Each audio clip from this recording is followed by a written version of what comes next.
The Haunting of the Old Asylum. Isang grupo ng mga kabataan ang nagpunta sa isang abandonadong asylum para sa isang overnight ghost hunting.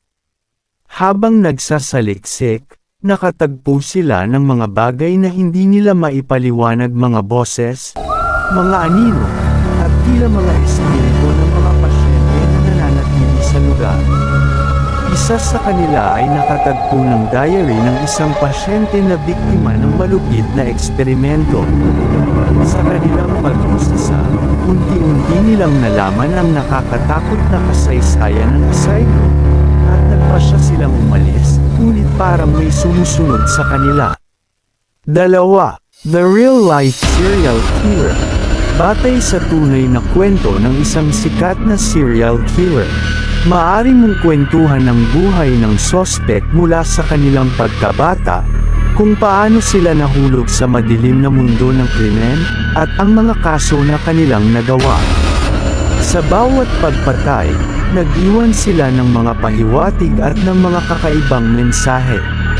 Ang kwento ay maaaring dumaan sa buhay ng isang detective na nagtatangkang hulihin siya, habang unti-unting lumalapit ang killer sa kanyang pamilya. 3. The Girl in the Woods. Isang bata ang nawala sa isang gubat habang naglalaro. Matapos ang ilang buwan, nagbalik siya na tila walang nangyari. Sa kanyang pagbabalik, may dala siyang isang laruan na hindi pinagkakaabalahan. Habang binabalaan ng kanyang pamilya na huwag lapitan ang partikular na gubat, unti-unting nagiging maliwanag na siya ay nagdala ng isang lihim mula sa madilim na dimensyon.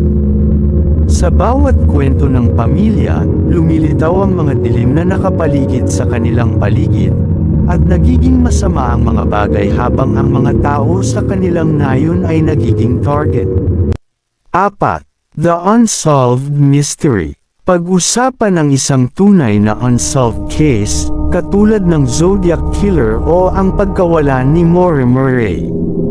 Ikwento ang mga kalokohan ng investigasyon, mga testigo na nagbago ng kwento, at ang epekto ng mga pangyayaring ito sa mga biktima at kanilang pamilya.